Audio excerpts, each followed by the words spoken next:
Kung bago ka sa channel ko, please subscribe. Hit notification bell. Meron tayo rito guys na isang portable na drill. Ayan. Ito, ginagamit ko siya pang baklas ng mga maliliit lang na appliances. Ito ang model niya. Toyi. Tapos ayun yung specs niya. Cordless screwdriver. Ang problema nito guys, kahit anong pindot natin, hindi na siya umaandar. Ayan o. Tapos, kahit i-charge natin, wala na rin siyang power bill. Luma na yung model na to. Kasi, kwan pa siya, micro USB, hindi pa siya type C. So, ang suspect ko rito, sira yung battery niya. Ang gagawin natin, papalitan natin siya ng battery. Ito naman, galing sa isang sirang Bluetooth speaker. I-recycle natin para ikabit sa kanya kung magkakasya. Siguro, kasya naman yan. So, first time nating bubuksan to. Pakita ko sa inyo. Gagamit tayo ng screwdriver na ito. Maliliit na yan. Para mabuksan. Okay. Umpisa na natin guys.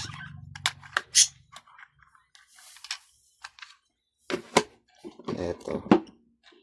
Gumamit ako ng Phillips screw.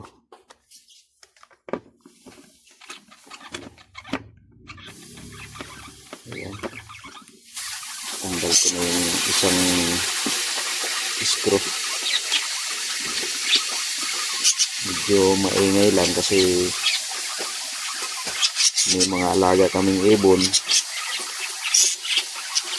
at makukulit. Nagugutom na yata. Yan po yung mga kasama ko sa content. Minsan pinakontent ko yung mga ibon na yan. Mababait naman sila. Kaso maiingay lang talaga pag ganitong maliwanag na yung panahon. Gising na kasi sila. Kaya guys, isang screw na lang. Buksan ko na.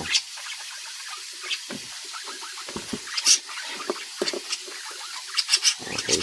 Tapos na natin baklasin.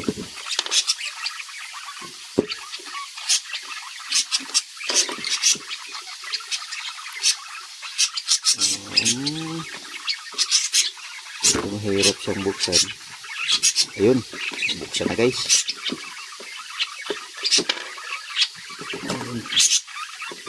Ayun, dito na. Sakto po yung ito natin guys, yung battery. Yan na. Pares po ang kulay.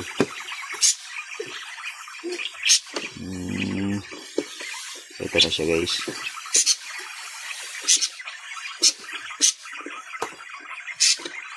Simple lang yung pagkalagay niya. Ano, bihira ko lang kasing gamitin to, tapos nakalimutan pang i-charge. Kaya siguro nalubat, tapos ayaw nang mag-charge ngayon. Ano, gumamit tayo ng tester guys para masiguro natin na talagang sira yung battery. Ito, may tester ako rito.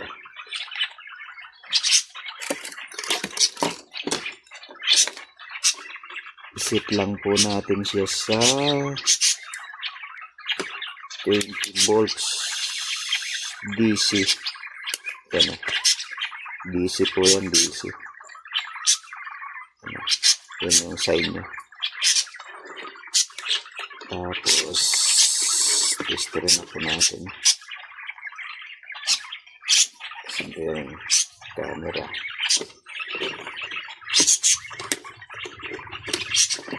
Eto. Uy. Okay naman yung battery niya guys. Okay naman pala. 4.1. Baliktad pala yung natin, polarity. Ano? Okay naman yung battery. Well, huwag tayo magpapalim lang sa ganyan. Kasi may mga battery kasi na mataas yung voltahe pero mababa yung amperahe. Kaya ayaw mandar. So, kunting patinting lang guys. Ito, subukan natin testerin tong na to. Yung battery na to.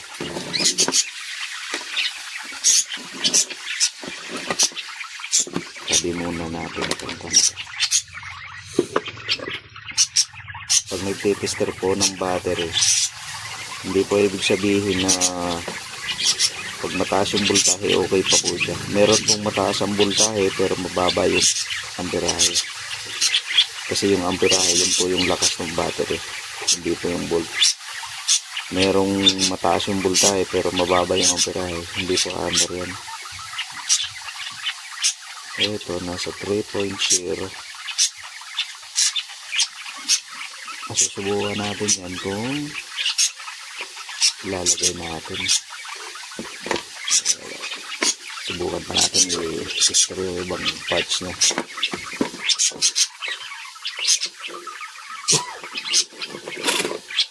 Uy! Mandar! Uy! Mandar siya guys. Palagay ko, dito lang ito sa may switch. Madumi lang yung switch niya. Ayan, mandar na siya guys. Ibig sabihin, pro-rated po yung battery niya. Okay.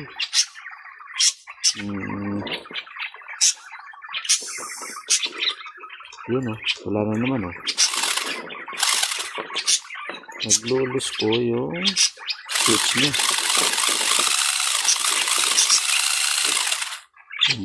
Okay.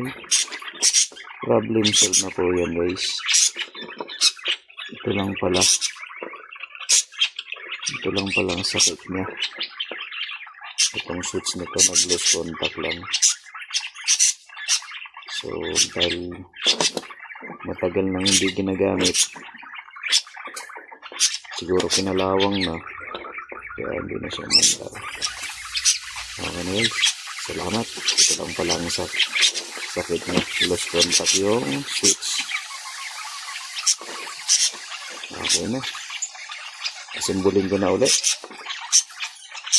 or linisan ko na lang yung switch, then ready for testing na guys. Yan na po siya guys, buko na uli. Yan, umaandar na siya. Buti na lang wala tayong pinalitang pyesa, hindi na natin nagamit yung battery. Yan. Tapos umandar na siya. Ang tanging trouble niya is yung switch niya. Yan okay na siya guys. Pwede na uling pang DIY. DIY po yan, pang DIY.